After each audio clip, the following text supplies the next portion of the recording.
Please welcome Julie Zickefoose.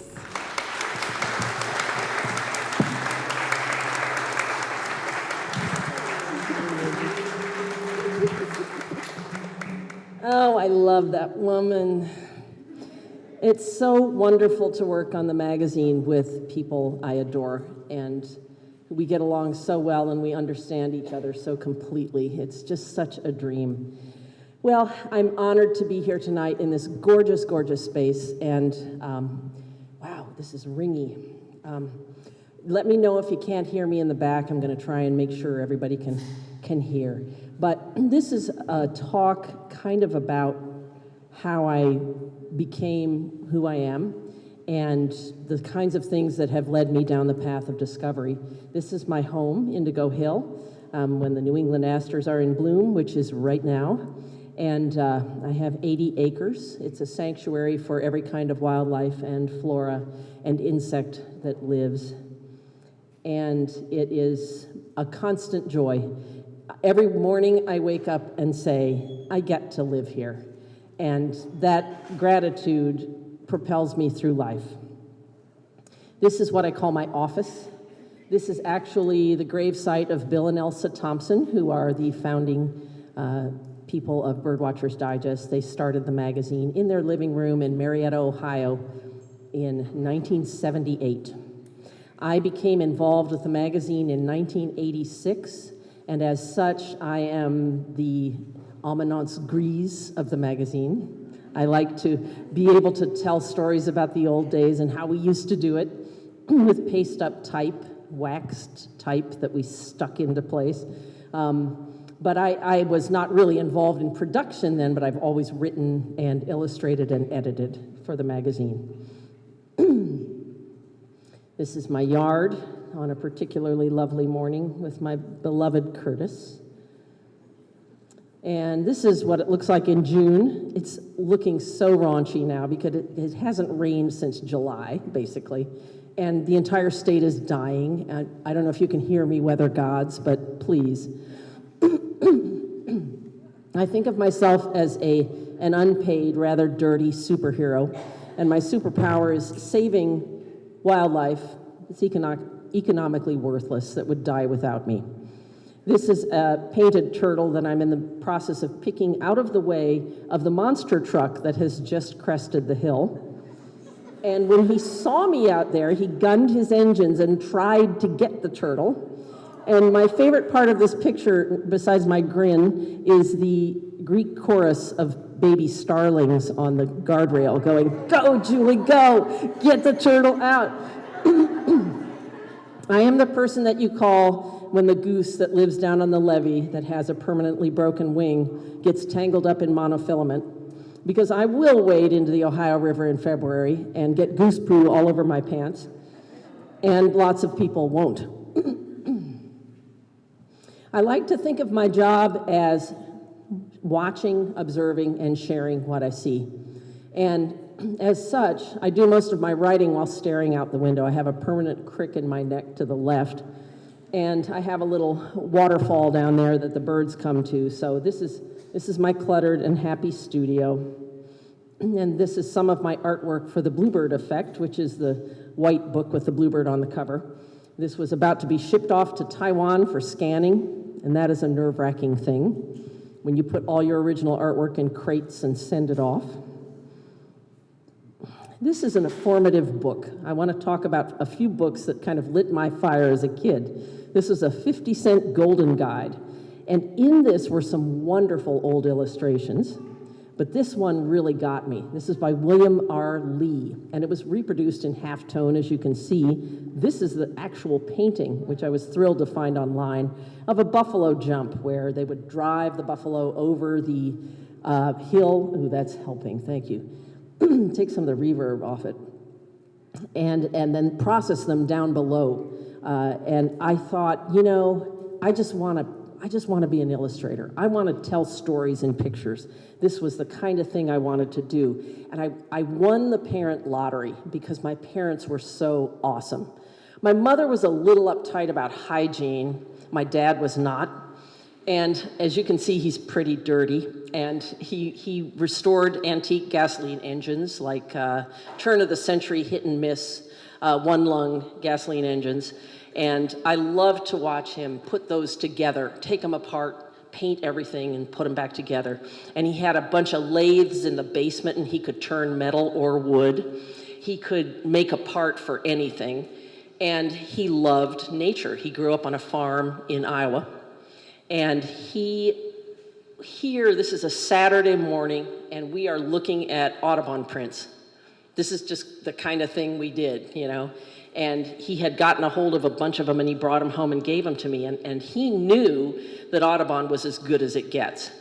And many years later, it came full circle when a friend of mine said, hey, I've got a couple turn prints, original elephant folio turn prints that my mother has had in her Florida room for 50 years, and they're completely faded out. Could you restore them? I said, I'll give it a try if you trust me. So you can see the faded one on the left and my restoration on the right. And there's nothing like painting watercolor over the lines and the drawings that Havel engraved and Audubon's drawings. And the paper was actually fabulous, super soft and very absorbent. And I just had a ball. And he liked that one so much, he had me do this one. And if we go back, we are looking at that print. Wow. So, my dad would read me bedtime stories, and Ernest Thompson Seton's Wild Animals I Have Known was our main book. And each chapter was a story about a wild animal told from its point of view. And Seton illustrated his work.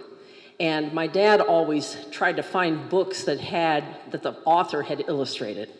And that imprinted on me at a very young age. You know, he was reading me this stuff when I was way too young to take it. You know, there's a lot of death and gore in these things, but I loved it. And he also read me a lot of Conrad Lorenz, who just didn't observe animal behavior. He participated in it. He actually raised these gray-lag geese from eggs, and he allowed them to imprint on him and follow him around his little Austrian town. And you can see, again, illustrating his own work with these fabulous little caricatures of dogs. And Man Meets Dogs, Man Meets Dog is still a classic in canine literature. This is another author, Holling, and his wife, Lucille, did these beautiful books. And Lucille actually did the paintings, but she wasn't credited. These are tempera and gouache paintings, and they're absolutely gorgeous. And she did the beautiful, sensitive drawings, and he would just always wrote about, you know, animals that nobody cared about, like hermit crabs and snapping turtles. And even as long ago as that, he was trying to give people empathy for the animals that everybody loves to hate, right?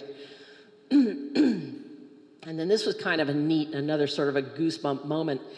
When I was a little kid, I was crazy for Beverly Cleary's work, and the illustrations by Louis Darling were just, to me, the apex of drawing. I just loved them. And what I didn't know at the time was that his wife, Lois, actually drew all the animals in those books. Again, uncredited. She drew Ribsy. So Louis would draw the people, and Lois would come in and draw the animals.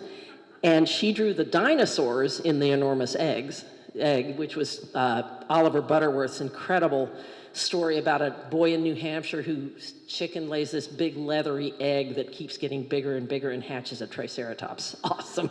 And here's Ramona, one of my favorite drawings of her. And they also illustrated Silent Spring by Rachel Carson.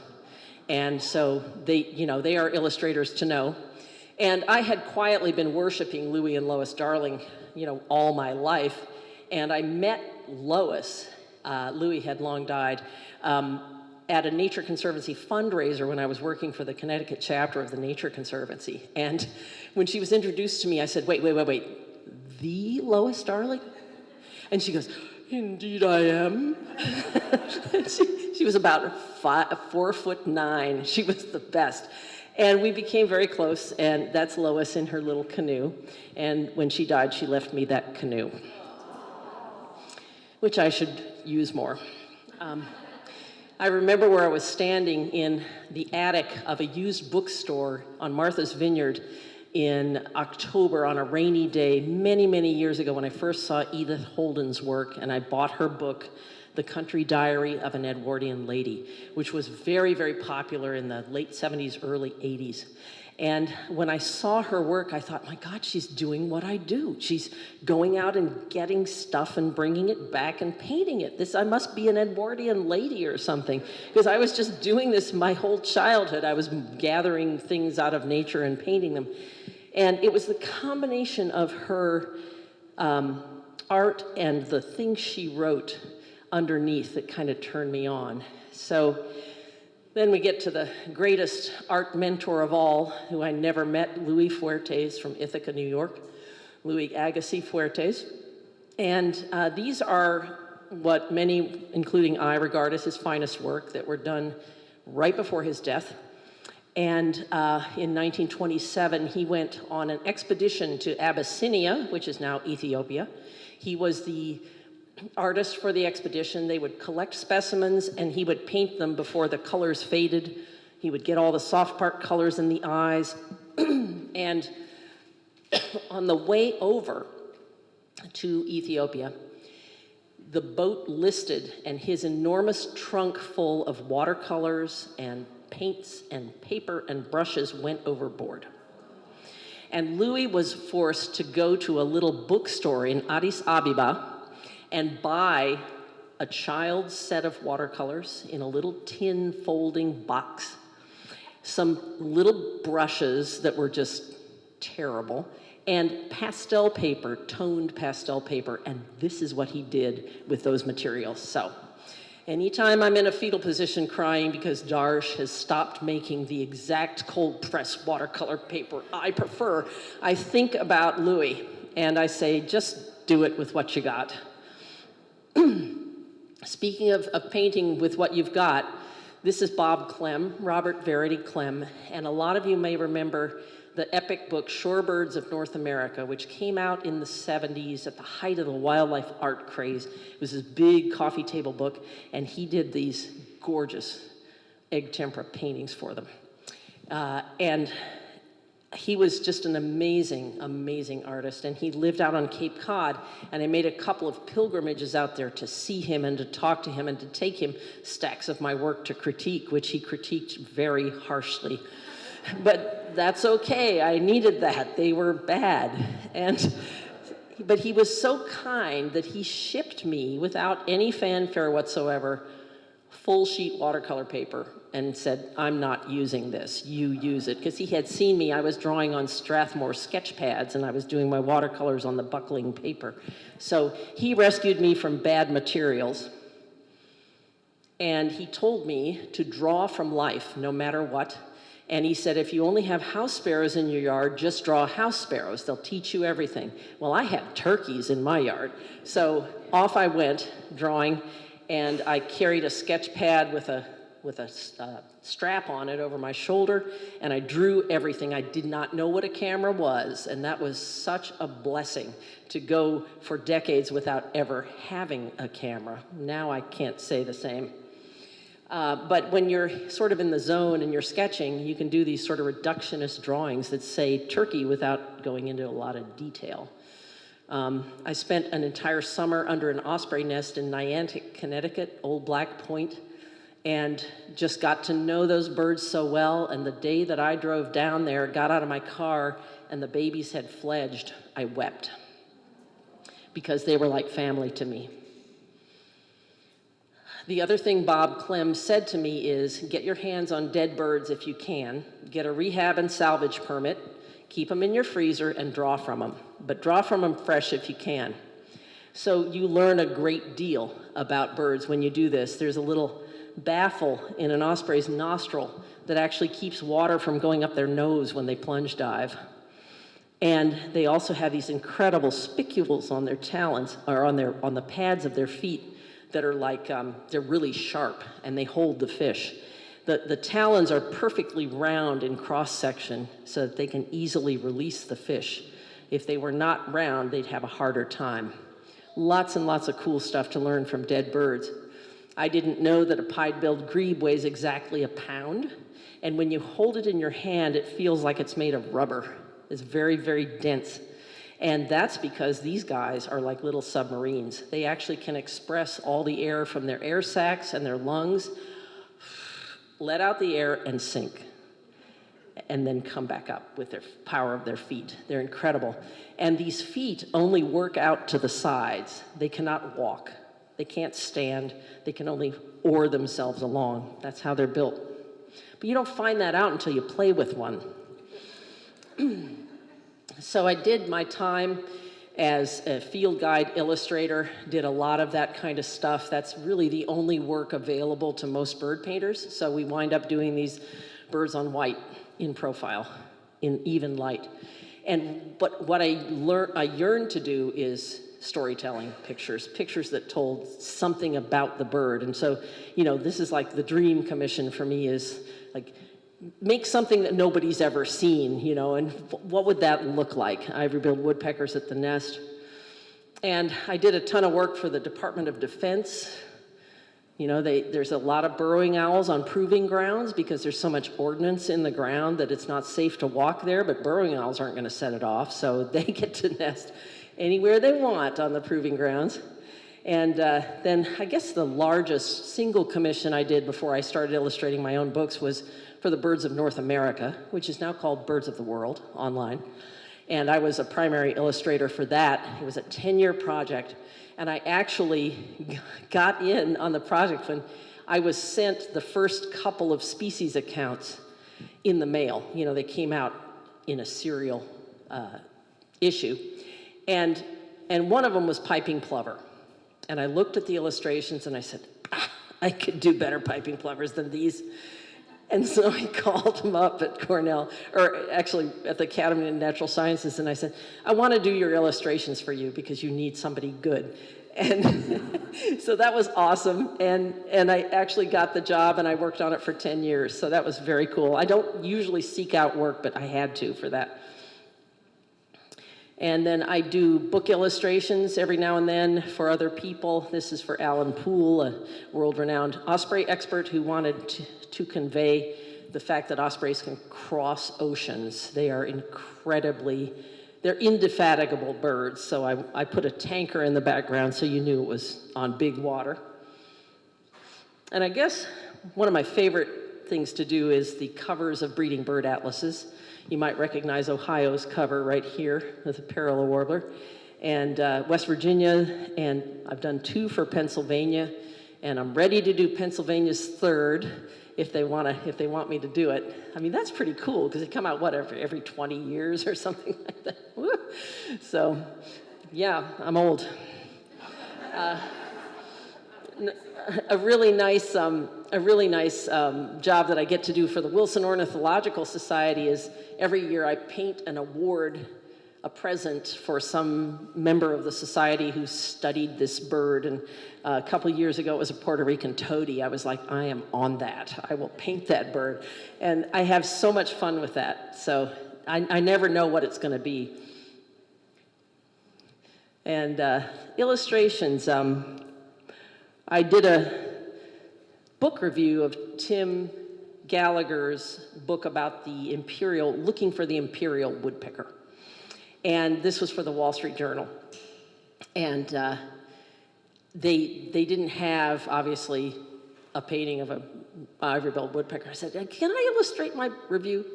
So I painted the imperial woodpeckers, and it was a real job because I had to find out what kind of pine they would nest in, which is Apache pine. And I had to find reference for that, the Sierra Madre Mountains. But the beauty part is, for the time that I'm doing that painting, I get to live there. I get to smell those pines. I get to be up in the mountains. And it's all in my head, of course. I don't go down there to paint it, but I get to just immerse myself, and that is the beauty of art. And I'll end with this one, which was one of my favorite commissions from an ornithologist who had studied Say's phoebes and wanted a painting that depicted the Flint Hills of Nebraska, which have these weird outcrops, weathered outcrops, and they actually make stone fence posts instead of wood because there are no trees. And so it was just really, really fun. And he was like, oh, we need this certain kind of yucca, and I want this certain kind of native sunflowers. Like, I got it, I'll put it all together. It's good. But in the end, what I loved most was painting the distance, just that feeling of perspective. And that was achieved by making the clouds recede into the distance, and that brings you out. I got a little carried away on the manganese blue in the sky, but I couldn't fix it, so it's a little bright. So I had this sort of epiphany when I did this illustrations for this book. This is way back in 1991, I think. And I got the manuscript, and I read it, and I thought, yeah, I can illustrate this. But the manuscript wasn't so great. And so I said to the designer, is it okay if I do a little editing of this manuscript? I wasn't an editor then, I wasn't a writer yet, but I knew it wasn't very good. So I actually rewrote the book and sent it back all marked up, and I illustrated it, and the damn thing won a Burroughs medal. It would not have won a Burroughs medal if I hadn't messed with it. I knew that. And so the author gets the medal. The illustrator is just like, enjoy your Burroughs medal. So I thought, well, this is stupid. Why am I illustrating other people's stuff? I should be writing this stuff myself. So that I Thank You book was a kick in the pants for me to do my own stuff. And this book really snuck up on me. I did not know I was writing a book about baby birds. I just knew that for 13 years, I was taking baby birds out of the nest, painting them from life, putting them back in the nest every day, coming back, getting it. And I'll go a little bit into my process because I know that sounds shocking and horrible that I was handling baby birds, but I didn't hurt them. So I just knew I was fascinated by the arc of development of birds. This was my entry drug, was bluebirds, because I had bluebirds in my yard, I had them right there. So I thought, you know, I could just like go out. I always took my kids around to see. I could go out, I could get the baby, I could bring it in the studio for 20 minutes, feed it and keep it warm, and then when I was done, I could take it back to its mom. And that worked like a charm. And it was great because I started doing these paintings and I was like, oh my God, this is not a shape that I have ever painted. I have no idea what it should look like. I just was working hand to eye, pencil, bird, me, you know, painting the thing and getting it back in the nest as fast as possible. So the day-to-day changes were just so compelling. And then at day 12, I had to stop. Because if you handle a baby bluebird that's older than day 12, it could jump out of the box and not go back. And it's not ready to jump out of the box until it's at least 17 days old. So prudence required that I quit. So I had to paint baby bluebirds that I actually had raised myself years later to complete this series. But I did that. So how do I get my hands on these baby birds to paint them? First, you do no harm. All of the birds I painted, at least initially, were in baffled boxes. So I don't put up a bluebird box unless it is baffled with a stovepipe baffle. And I stopped in my meadow to take this photo of these tree swallows on their box without noticing the black rat snake on the post that was trying to figure out how to get to that box. I was like, oh, that's why the swallows are sitting on top of the box. So every box is baffled. And this was a grail bird. This is a white-breasted nuthatch. And this was actually painted after baby birds had been published with 17 species of hand-painted birds from developing from egg to fledging in it. But I got nuthatches afterwards. And so this is just a painting hanging on my wall right now. But this is what it looks like. I'm holding the baby in my warm left hand, and I'm painting with my right. And this is a little video of the process.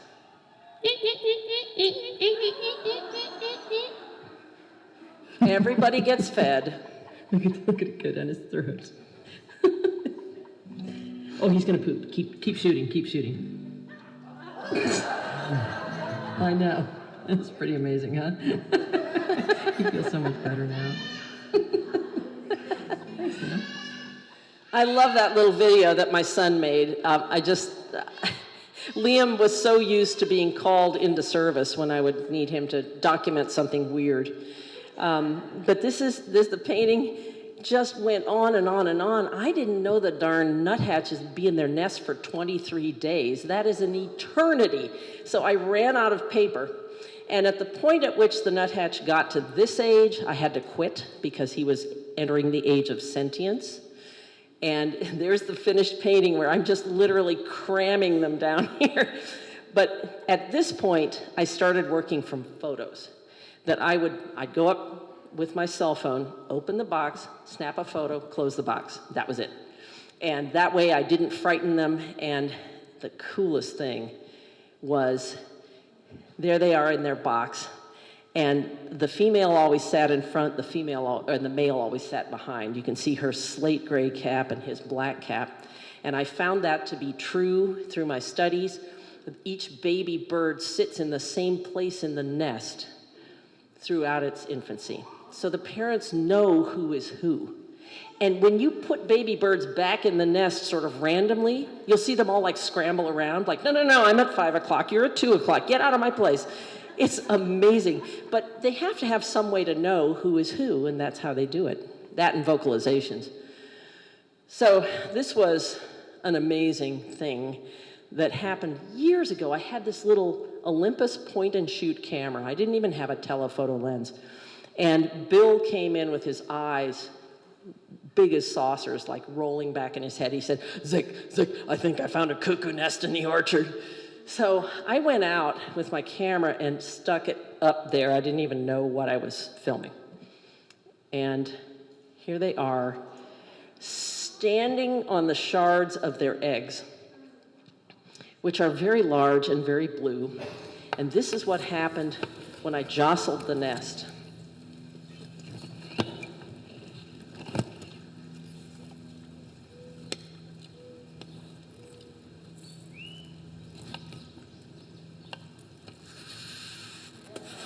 What in the Sam Hill?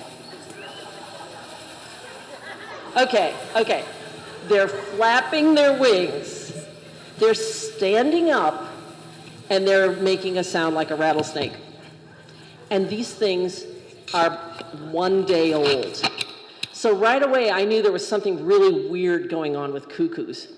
And as a little footnote, I had a really hard time getting in the car this morning because a yellow-billed cuckoo came and sat right in front of me, right over my warbler fall, looking at me like, please photograph me, thank you. And I was like, okay, yeah, this is a good sign.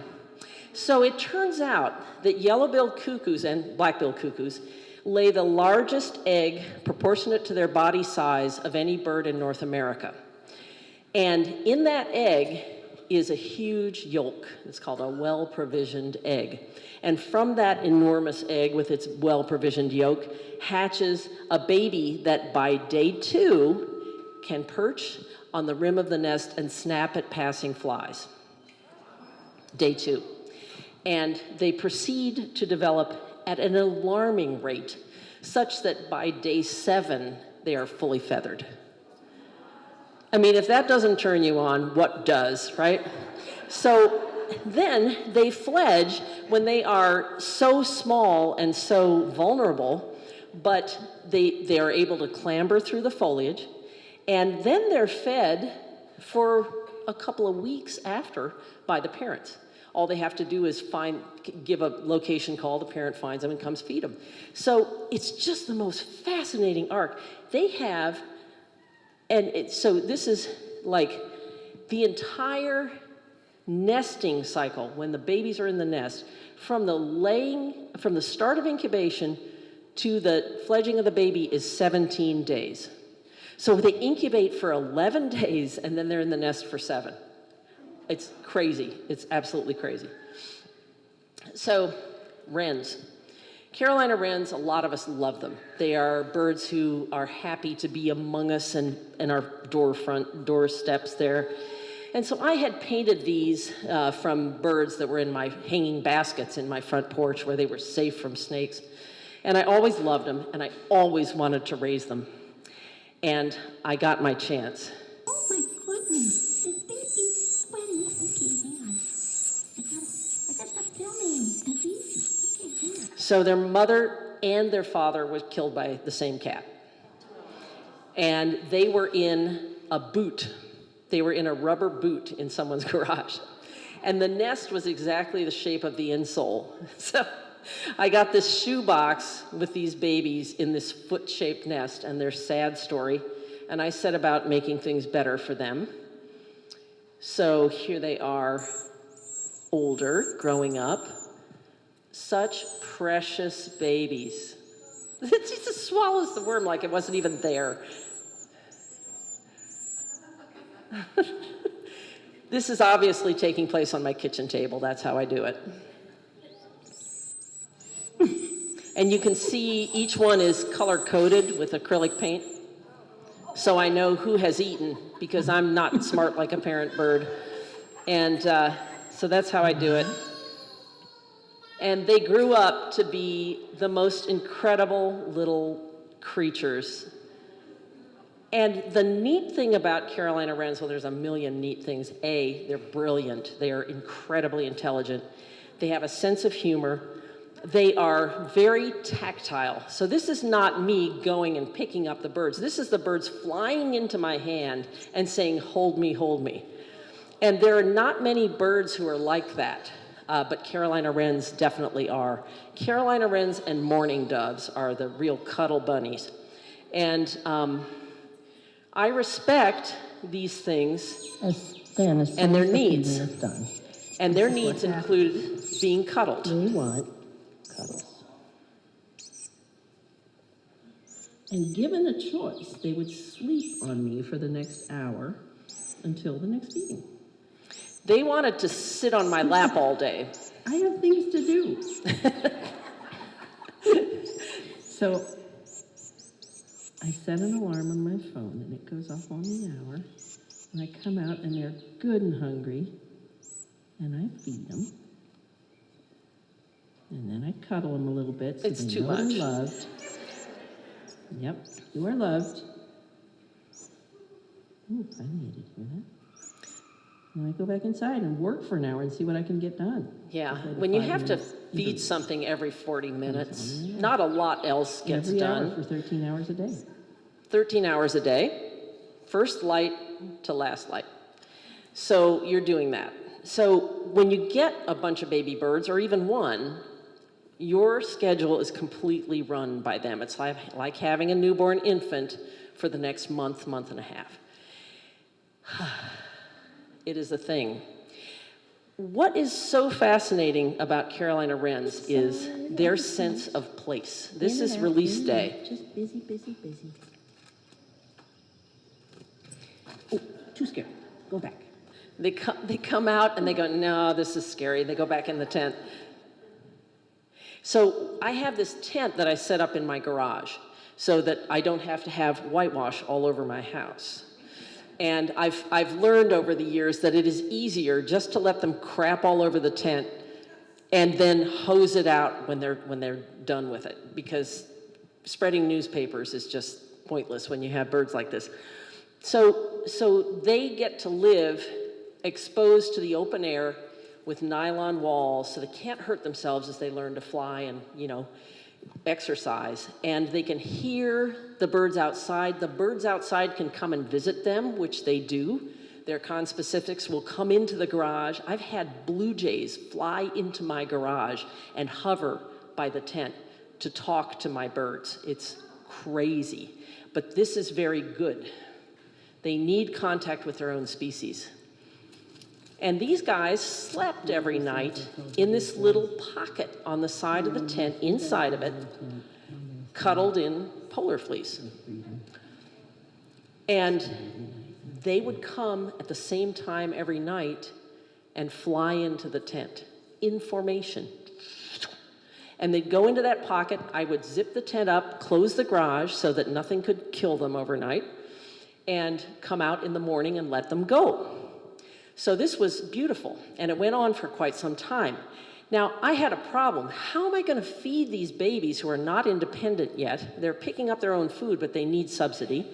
With these little greedy guts, always around my yard, watching my every move. When she has baby birds, there will be mealworms, and we will be there to take them all.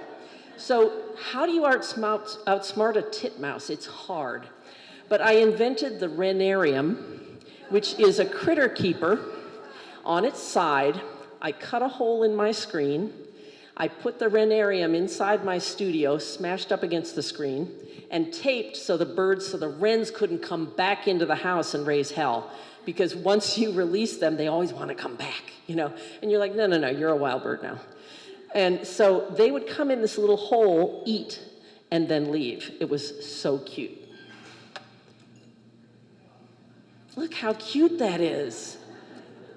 It's perfect. It's absolutely titmouse proof until the titmouse 2 days later figured it out. Because it's a titmouse. So what I had to do was I had to cover this entire renarium in tracing paper so I could let the light in, but the titmouse couldn't see the worms. So the wrens, who had object permanence, knew that there would be worms in there even though they couldn't see them. That's what I mean by brilliant. It's just so good. So that is the modified renarium, and the wrens still come in, even though they can't see the worms, because they know Mama would have put the worms in there. Now that's a brilliant bird. You can't do that with many other species, but you can do that with wrens. So they gradually stopped coming to the renarium because they like spiders better. But the cool thing is they would come to visit, and they would give the baby fledgling call whenever they saw me, like, hi, Mom. Even though they were, for all intents and purposes, adults, they would give that call. And I literally felt like it was my name, Kavit. So we're into the winter now, the deep of winter, and it gets really, really cold. And I haven't seen my wrens for a while, I thought one day, I'm going to put some of that pink polar fleece up under the eaves and see what happens. Well, they slept in it all winter. Look at that. That is a hand-raised bird, because I don't think a wild bird would say, polar fleece, just the thing, And then it gets even better. May of 2024, I am sitting under this box, and she is paying no attention to me whatsoever as she removes a fecal sac from her babies. This was the one we called Pinky because it had pink paint.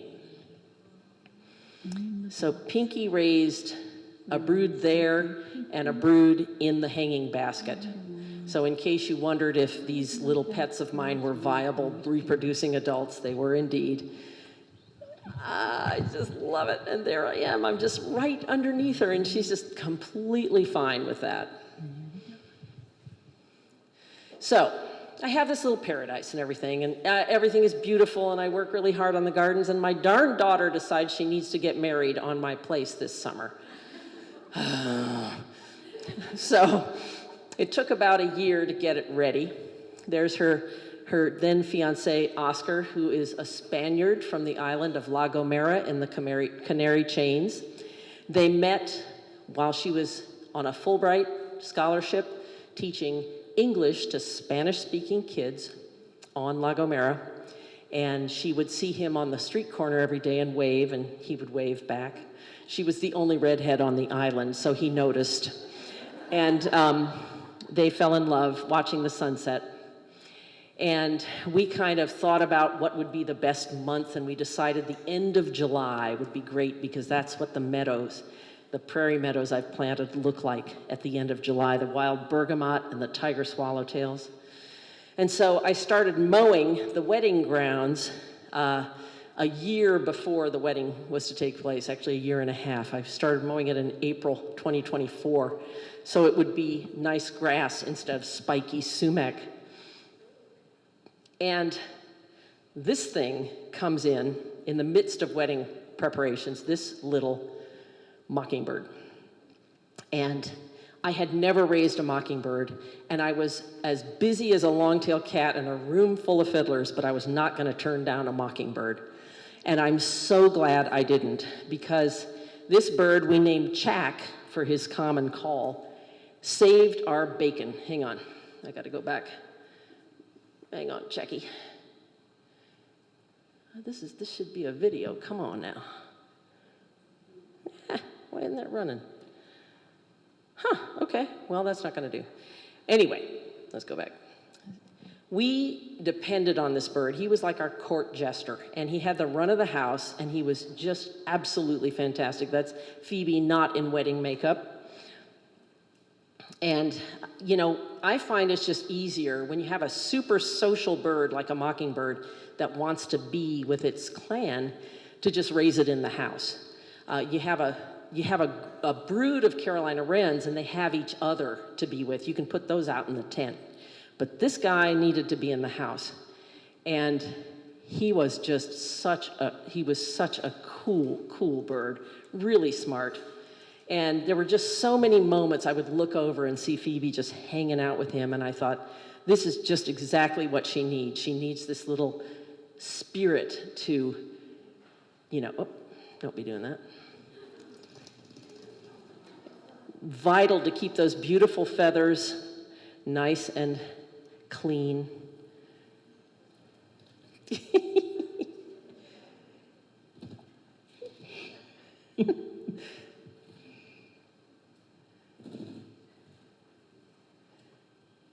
That bird totally ruled the house, and I still have whitewash on my vinyl flooring, and I don't care. I got most of it off. So she had these seating charts for the wedding. And the bird every day would pull a name off the seating chart and do a little dance with it. A little death dance too. And turning in a circle. We would scramble to find out who had just been voted off the island. He would decimate entire families. It was truly awful.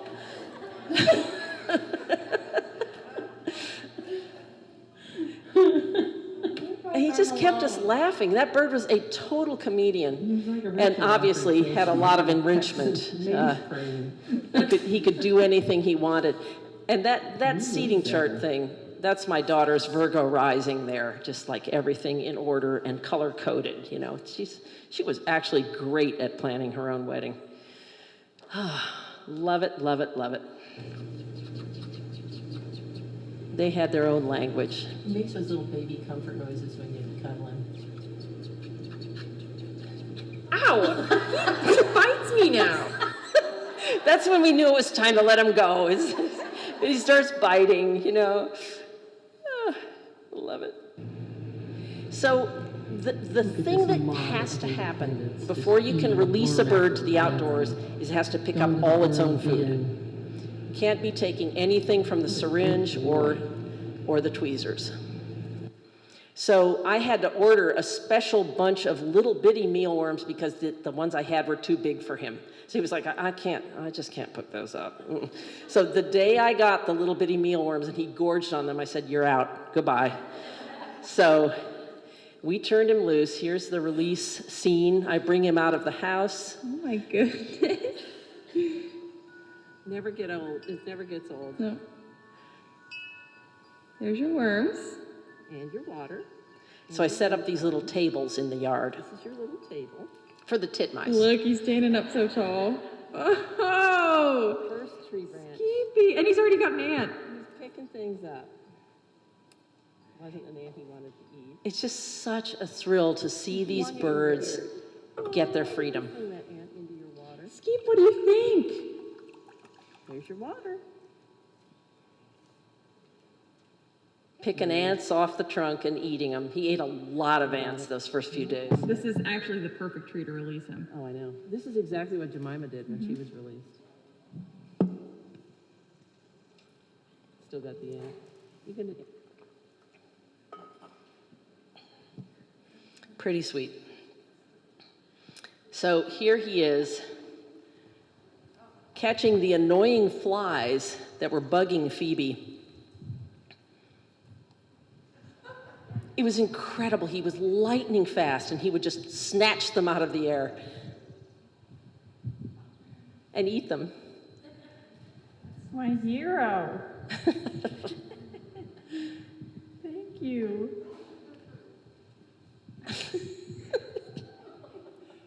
Oh, get that, ma'am? Oh my gosh. You can just hear in her voice what a joy he was. He was just a joy. This is a wonderful little video of us releasing. Well, he liked to play in the tower, and so we just opened the window and watched him fly from the tower. Bye. Off I go. Oh, wow. So pretty. Not his first flight. It's like watching your toddler suddenly take wing. It's incredible. So this was the day that he made it to the top of our chimney, and he actually ripped the hardware cloth grate off the top of the chimney that keeps flying squirrels from coming down our chimney. Thanks, Jack, for doing that for us. You can do it! So we were trying to get him to come up to the tower top. Good job! Was that I did it! big flight? Here, let me give you worm. I got it on video. Good job! That's 42 feet up. Oh my God, Jackie boy. That is a big, big Good step. job, honey. Good boy. Says a guy gets hungry when he flies like When he that. flies to the top of the world. Yeah. Good job, Jacker. So proud of you. Look at you up on the tower top. What do you think? Pretty good place, huh? You could sing up there. It just doesn't get old. It's just, I just feel like we have this beautiful place that is just made for birds, and I almost feel like I owe it to birds to bring them up in the way to which they are accustomed. I love this shot. He was so proud of himself for making it up there, and it was just so cool to see him then hanging out on the tower top later. Typical Mockingbird stuff. He was free to come and go. I mean, once they're out, they often want to come back in, and I have no problem with that. Sorry, but the wig wagging is just too much. Singing on one foot. He basically wiggles with every note.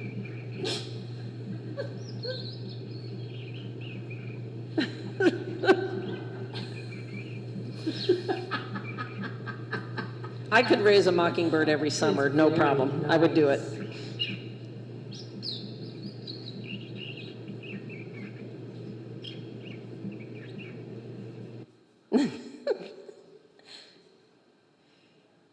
Yep, free to go, but choosing to come back. He liked to sit on the faucet and look what was happening out the kitchen window, watch the hummingbirds. And he would often come in for a nap because it's hard for birds to nap outdoors where there are hawks and things like that. So, I know. He's getting you your worms. Don't worry. pestering me while I'm hanging out clothes. And this was a really cool little song display he would do very occasionally. To me, honey. Oh, what a beautiful song. Are you singing? My goodness. What a beautiful song for the morning. And your wings are so beautiful. Very beautiful. So let's fast forward. It's the 17th of July. We're just about done raising this bird. She gets married on the 26th. Hang on. My family comes. We do Zickefoose family music for the ceremony, which was quite the thrill. My son Liam walked Phoebe down the aisle in the absence of her dad. Curtis walked me as the mother of the bride and crazy dog lady. And there we were on the wedding grounds with all our nearest and dearest, and it was quite a thing. It was hotter than the hinges of hell. And I was sitting in the sun, and you can see me trying to keep the sun out of my eyes as sweat went in sheets down my back.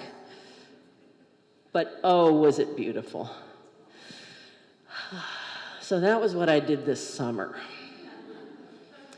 As soon as the ceremony was over, she raced to the kitchen for the tender white mealworms that Jack needed, and the wedding guests got to see our lovely mockingbird being fed by the bride.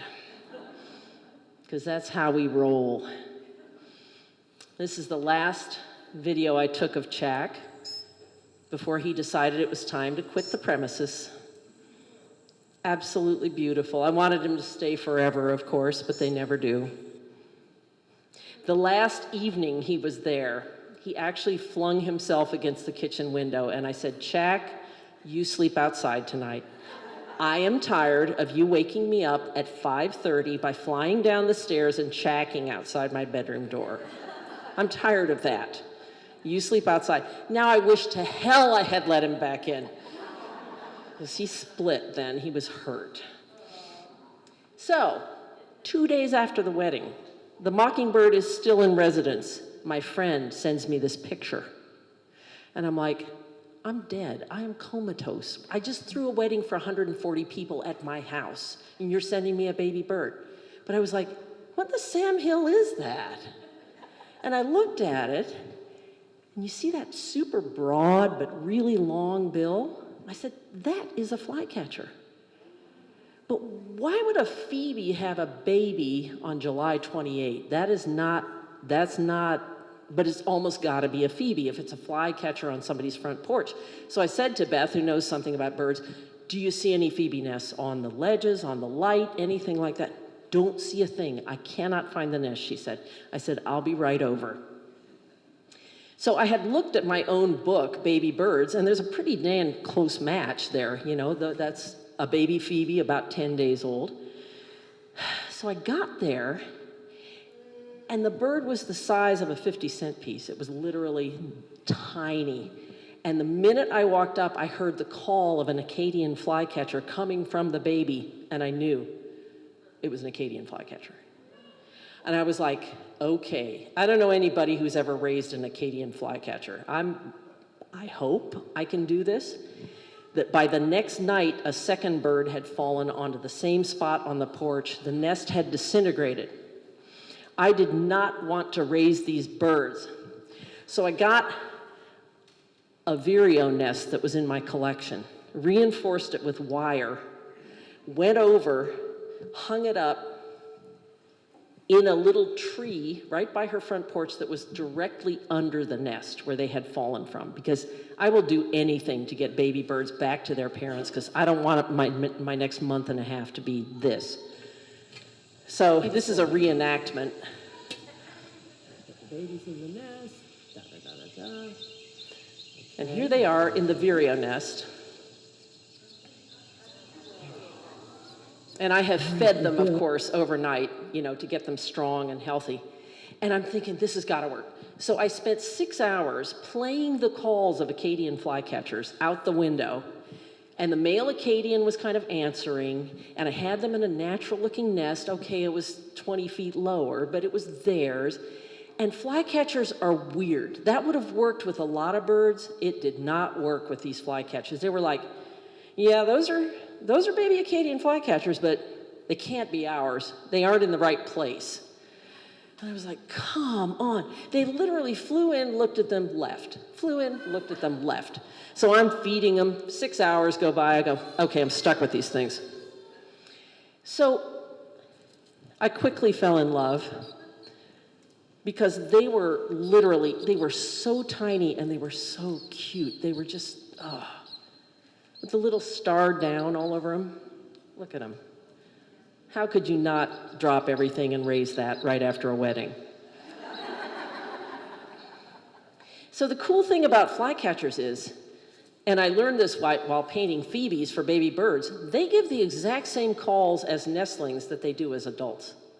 So a baby phoebe goes just like an adult phoebe.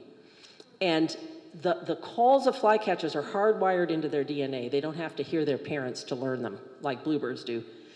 So very, very primitive, very strange. And they grew very fast. They were fed entirely on insects. And this is them exercising on the 4th of August, which is the day before they fledged.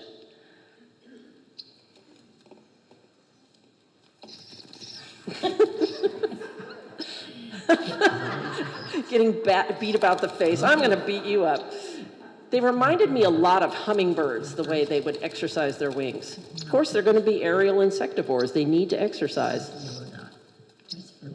But they were healthy little things. They were just so great. So this, I walked in the morning, and it was fledging day for Pip. He was perched on a tweezers. Pip is now outside of the nest. Well, I gotta use that tweezers, honey. You got hungry. Aren't you proud of yourself? I knew it would be this morning. Yeah, of course I knew. So we set up the huge fledging tent that we had just torn down. Good job. Look at you perching on the tweezers. Oh, they're so cute.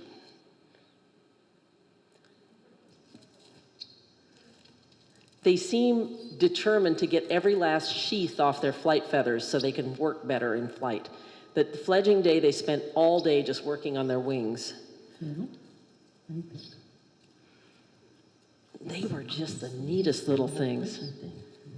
Lots of pruning, getting those last sheaths. And not real hard to raise. They weren't as hard to raise as phoebes. Phoebes were hard. Just an incredible thing to be part of. But you've got an essential problem with an aerial insectivore, and that is, how do you get them the food that they need to learn how to catch?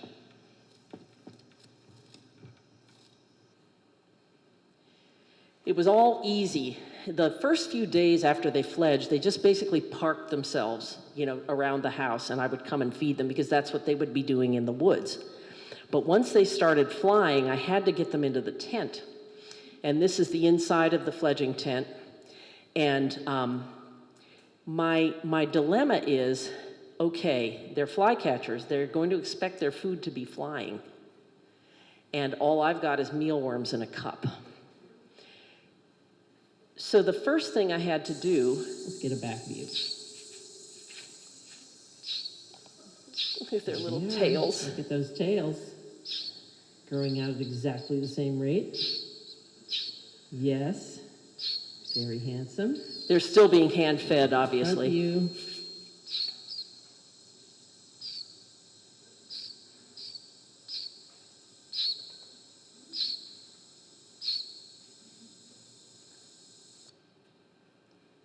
Phoebe was headed back to Indiana where she lives. She hated to leave the babies. She absolutely loved feeding them.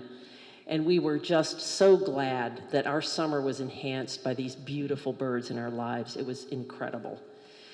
And I invited friends over who I felt pretty sure would never have the chance to hold an Acadian flycatcher on their hand, because I had never had that chance, and the best UPS guy in the whole world was always wondering what I had in the garage, so he came in. And this is Laura and David Hughes, who are incredible biologists, naturalists, and trail cam whizzes. They are amazing. And they have an incredible Instagram account, too, of all their trail cam footage. So, little tragedy. Fiddle, the one on the left, somehow broke his wing. And unfortunately, with a bird as small as an Acadian flycatcher, there is no way to pin or splint a wing. It's kind of like a hummingbird. So I gave it every chance. I gave him every chance I had, but in the end, I had to euthanize him because a flycatcher who can't fly is not a flycatcher. So that was heartbreaking. But I did have my beautiful Pip, Hey, you pretty boy. Hey, you pretty little guy. Are you thirsty? That's your water call. Come on. You gotta be. Now look how wild he is. He's just like, he'll take the water and then he just flies. It's funny that you have a word for water. Yeah, but he gave a call and I knew instantly he was thirsty. That's how intimately you know these birds. You know their words. And I didn't even realize I knew that call. That means water, but I did. So in order to teach him how to pick up his own food, I couldn't put a dish on the floor or on a table. I had to wire this tiny little dish up right on his favorite perch so that he couldn't ignore the crawling worms. And he actually used it. And I was so thrilled because that was the first step to getting him to forage. Yes, Pippi, throw one. Pick up the other, smack it around. Yes. Very good boy. Very, very smart boy. That is a leap for an aerial insectivore to eat out of a cup. That is a big leap. And I was so happy that he crossed that little bridge. But then I had to get him flying insects. So what I did was I took him out of the cage at night. I'd put him in a cat carrier. I would put 2 moth lights in the tent and open it wide up. And in the morning, when I brought Pip out, there was his food. And he started off just by watching, and then he started launching out after them. And that's when I knew he was going to be a viable, releasable bird. Lost plenty of worms. Still had plenty of worms, but much more interested in the moths. Lots of good moths. I had so much fun with this. Beautiful, beautiful moths coming in. And here it's impossible to catch him in action, but here he is downing a moth. And he's off again. So this was great. I was so ready to release this bird. And look how magnificent. Look how beautiful. You wouldn't know that wasn't a wild Acadian flycatcher. I mean, that is a gorgeous bird. And I'm as proud of him as I am of any bird I've ever raised because that was hard. So, release day, coming close. Look how he's flying. Look at that, he's like a bat. And I say to him,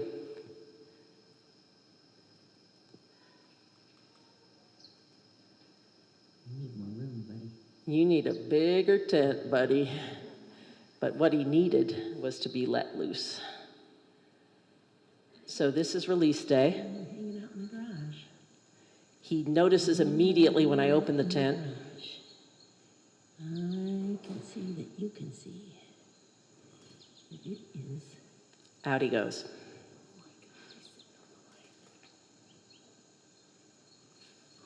And that was the last I ever saw him. Now all my other birds, even the hummingbirds, stayed around for weeks after I released them, coming back to visit, getting fed, not this one. And I knew instinctively that it would be this way. I knew that was how he would handle it because he had everything he needed. He had his skills, he had his wings, he had bugs, he was gone. So you can't plan this stuff. The bird leads you along and teaches you what it needs and what it knows. I love this quote by Joseph Conrad. We must be willing to give up the life we had planned in order to have the life that is waiting for us. Plan a wedding, raise 3 birds. Whatever. Let's just answer the call. So I had no idea, as I painted covers for Birdwatcher's Digest since 1986, that I would one day be an editor of the magazine. No clue. Didn't know my husband was going to die in 2019, editor and publisher of the magazine. So without Bill to lead it, the magazine collapsed by April 2022. We missed 1 print issue, and then 2 angel publishers swooped in, rescued the magazine, and a skeleton crew of us got together, led by Jessica Vaughn, who's here with me at my table. She said, I can't let this die. And I said, I know, I can't either. So we are still putting it out. And free copies are over here on the table. It is now large format. And my photography and art are getting the airing they've always wanted. Love it. Love the layout, love everything. And here's a bunch of recent issues. So we'd love to join you, have you join us as a subscriber. And then I just want to tell you, I know this is long, I'm sorry, I just put it together. This was my pandemic project, the Warbler Fall. And this is Is my your bird bath hopping 2-minute busy with birds? pitch. No? I can help. If you're watching this, you're a bird lover like me. You bring them in with food, even plant the things they like. But wouldn't it be cool to lure in some more unusual birds like warblers, vireos, tanagers, and kinglets that won't come to feeders? I took all these photos from my studio window. And why are these seldom seen forest birds hopping around in my garden? Because of the homemade bird fountain bubbling away just below. I'm going to show you how to build the perfect bird fountain, one that so closely imitates nature, small birds find it irresistible. There's nothing like it in stores, I know. I've searched high and low for decades. Nothing I found was what birds wanted. Finally, I decided to build my own. My invention is the single most effective bird attractant in my yard, and I have one heck of a yard. I'm Julie Zickefoose, naturalist, artist, and author. I commune with birds through science, art, and spirit. As contributing editor to Birdwatchers Digest, I've been writing and painting covers for the magazine for 36 years. I raise and rehabilitate wild birds, so I truly understand what they want and how they think. This do-it-yourself video tutorial and detailed guide will show you how to build a warbler fall, the tested, true, best bird bath I've found. I've done all the thinking and legwork to help you build a lovely spa that will draw hard-to-attract birds right to your garden. In case you're afraid special tools or knowledge are required, fear not. Nor is it expensive. You can make this luxury bird spa for under $60 and have lots of fun doing it. It looks deceptively simple, but I've put years of research into this, and I'll give you all my secrets for success. The key to the Warbler Fall's magnetic attraction to birds is its perfect recreation of bathing spots they seek out in nature.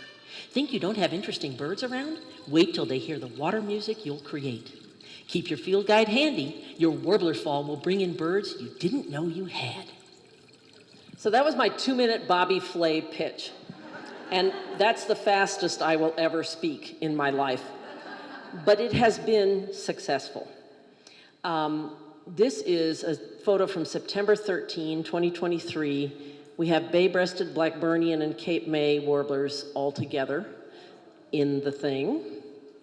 And this is a crummy picture, but there are actually 9 individuals of 5 different warbler species at once. We've got Tennessee Blackpoll, Blackburnian, American Redstart, and bay-breasted. So this is a compilation by Laura Hughes, my friend who was holding the Acadian flycatcher, that will crack you up. She just gets everything in her Warbler Fall.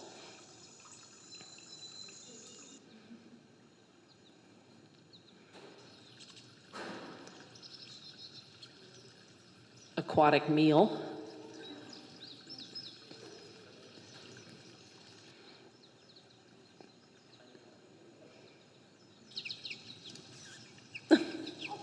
Nice.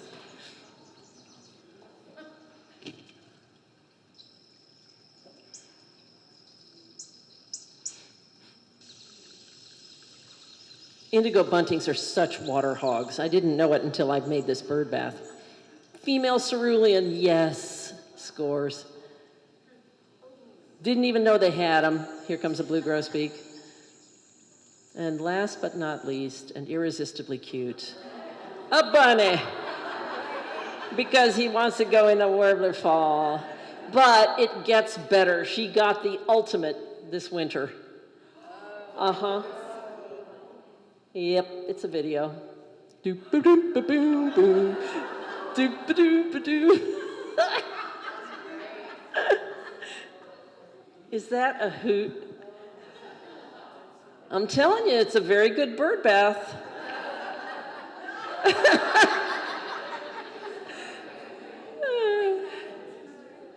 Soak his paws. I love it. She continues to do these compilation videos that just slay me. So I've got to import a couple more. So the Warbler Fall is a one-page website that people go to and pay $29 for the plans and an instructional video. And I have paid for half of my greenhouse with it. So in case you're wondering how to carve out a career as a bird person, that's one way to do it. Invent something awesome, and then you can spend your winter in there. Growing things like that in Ohio, and things like that. And I have these little butthole cactus over here. I'm sorry, that's what my friends call them. But this is a little succulent that I grow that's in the Apocynaceae, or the dogbane family. And I have some specimens over here, and this is their high blooming time. So please come over and just admire it, even if you don't want to buy one. But I hope you'll buy one. And there it is in last January. I love to go out in the snow and photograph it. It's my girl cave, and I have a bunch of supplementary lighting in there because the mid-Ohio Valley winters are so gray. So do not ask the world what you should do. Do what sets you on fire. The world needs people who are on fire.